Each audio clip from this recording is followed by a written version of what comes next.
Hello guys, kumusta? Welcome back to Bagong Bayani. First part na karon guys, no? Si Lia ang sender ani guys, no?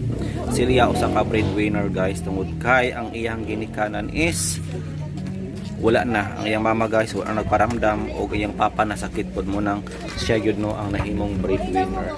So atong sayron guys no kung unsa ang iyang mga trabaho no before siya ni adto sa laing nasod og unsa pod gano ang trabaho ang iyang applyan dito sa laing nasod. So di na ta maglangan ato ng paminawon guys ang first part.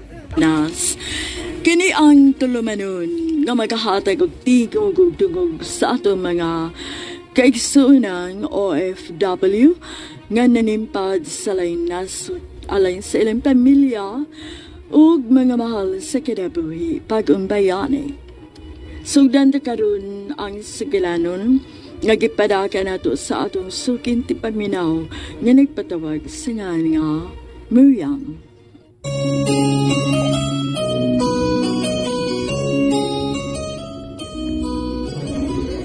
Dear Priscilla, mayong adlaw kaninyong tanan. Suki nga tigpaminaw sa kuini tulumanon pag-umbayani.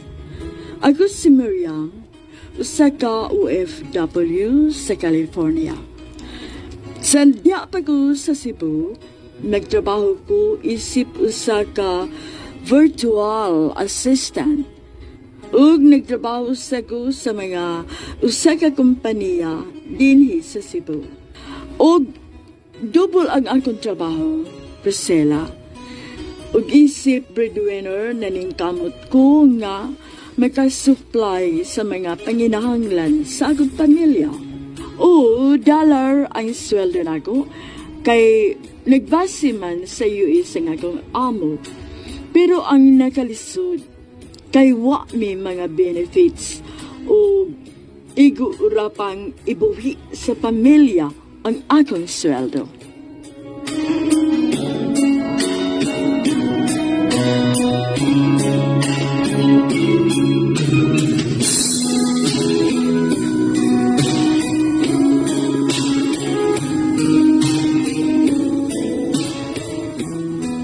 Di ara pa para palitin ni mo sa imong maintenance. Salamat kayo nagka. Ikaw na gani mo nagbayad sa pagpa-eskwela sa imong mga igsuon. Napunan pa gyud aning maintenance nako. May problema pa, uy. Unsaon nga pila ra may madawat nako nga honorarium sa akong pagkalupon. Igor ra pang palit nako og kape o sigarilyo. Dili na lang ko makiglalis anang pagpanigarilyo ni mo pa. Kinihibaw ko nga awahin na, kumuundang pa kaana. Basta kayang ako lang gyud pa, ayog abusari ang imong lawas ha. Ug tulto lang gyud og inom sa imong maintenance para wa tay problema. Oh anak.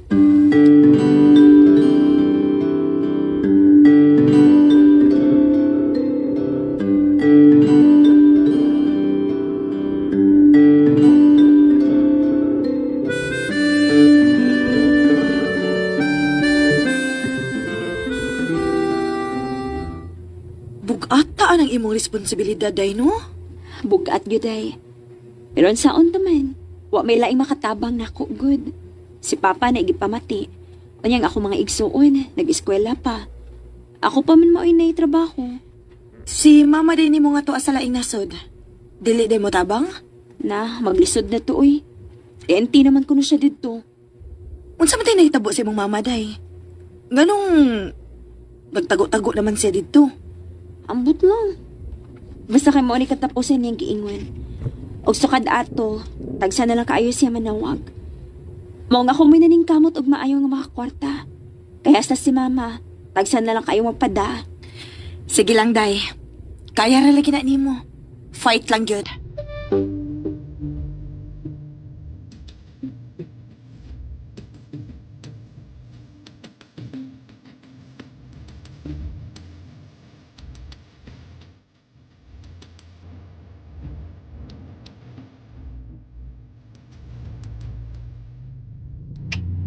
Short ka sa kong budget, Ronda.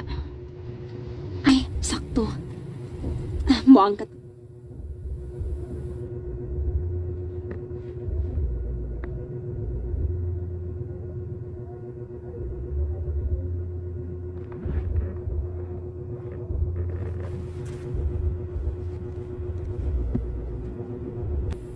Wow! Kanino di mo mga baligya ka sa nina, day? Uy, Mariam! Mao gani. Mong sige na ba? Palitin ako. Ay, unya na lang, uy. Joke. Pangyo ako, day. Na? Barato nilang gani na. Hangyuon pag yun nimo. Aw, sige, gun. Ay lang ko pangyo, Utang na lang. Ah, grabe sa uy. Saan ako magpatuyok anak kung tangon pag yun nimo? Layo pa mga sweldo, day. Uy, sige na. Naala, sige. Sige, good. Ay ka. Thank you.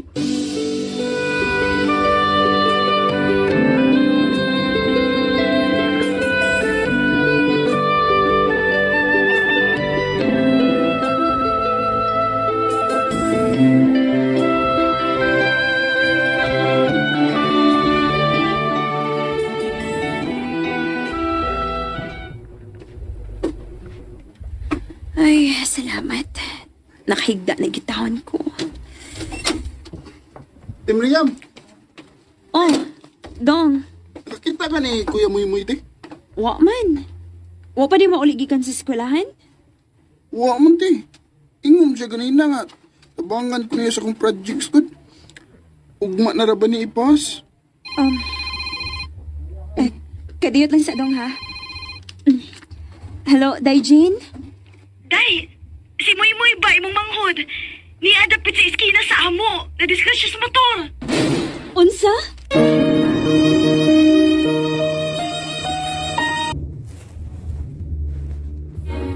Mao ginay usa sa kong ikadlukan nga naay madisgrasya musakit sa among pamilya.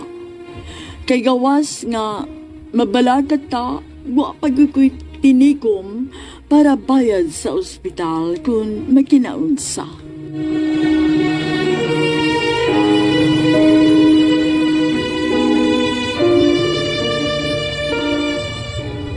Ang ano naabot man siya dadapit sa inyo? Asa nga iskina? Diri dapit sa waiting shed sa may atanganan ng jeep, Day. Pabuta ko ang mga naon.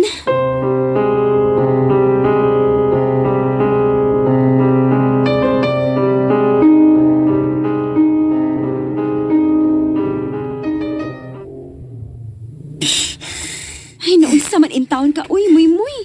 Ngayon nagmotor-motor man ka. Kakisa man din yung motor. Sa kong amigo. Pastilan may gani kay huwag kailangan kontra nga sakyanan. Nabangga ra ka din is may waiting shed.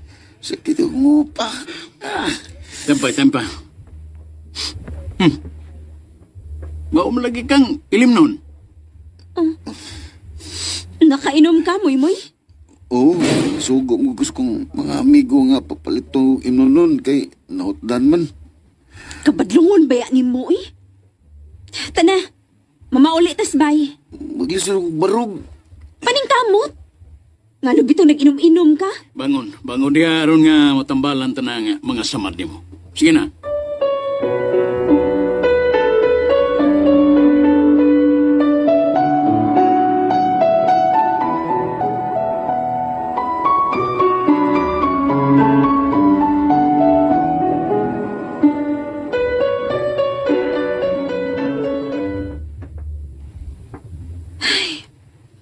Ganyan na ako nagsige kontak ni mama. Pero di gid makontak. Oh, ngayon sa naman. Di gihapon makontak. Di gihapon pa, uy. Wag nakalimot naman siguro ni mama nga naa siya pamilya din ni Pinas. Sagdi na lang. Wata may bawo ko nun sa problema o sitwasyon karon sa imong mama. Di ba ya sa lalim nga tuwa siya silang nasod. Layo siya na to. Pa, Dili ko gustong mo-judge mo dayon sa iminahan. Pabuto lang na to, ganus asya manawag og balik.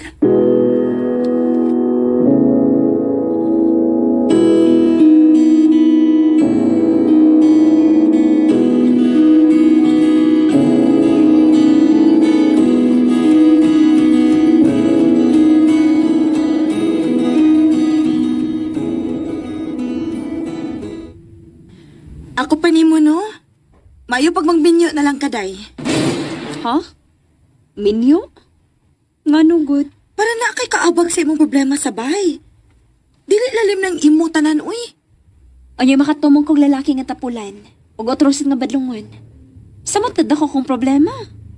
Oh, mausad. Kaya pa man hinuon ako, day. Basta para sa akong pamilya. Day Miriam.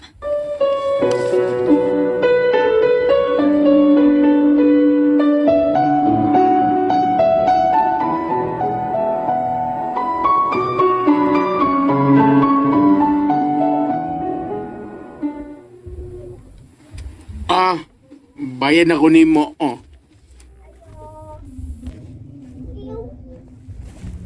Salamat yun, ha. Salamat sa nimo. Gamit kay mo Nasuko dress. ka? Wala, oy. Gamit kay mo dress nga ako napalit mo, oy. Sa akong pagkikita, sa akong afam. Wow! Nakay afa? Ala, di ka katuon, no. No.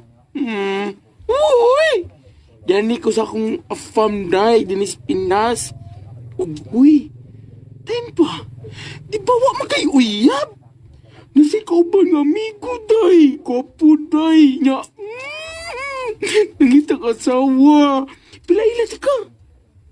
Ha? Ayaw, uy. Sige na, uy. Nangita siya Pinay nga masawa. Kay mga kugihan ko, no. Kung na. Kurtahan pagid, day. Ah,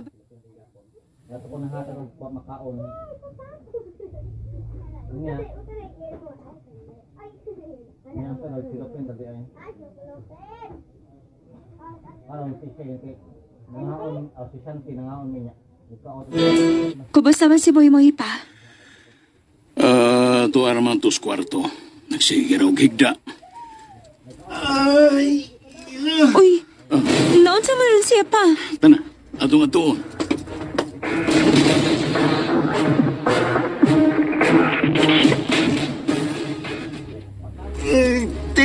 Sakit kayo mo. Ha? Naon sa maday na? Naparok mo kung pagka-disgrasya na ko. Unsa?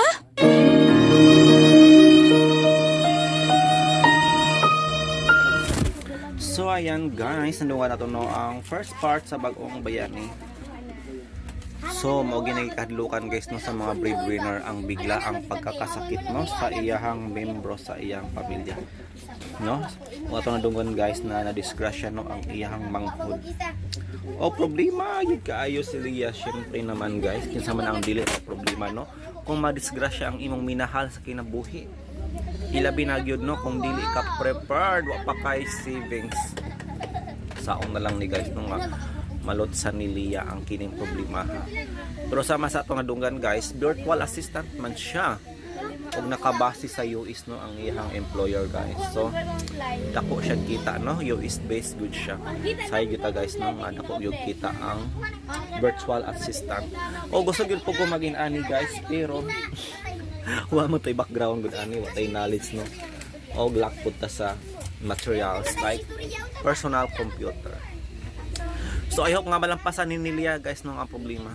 Unang abang-abang ta guys no unya sa part 2 kung unsa ang iyang buhaton no.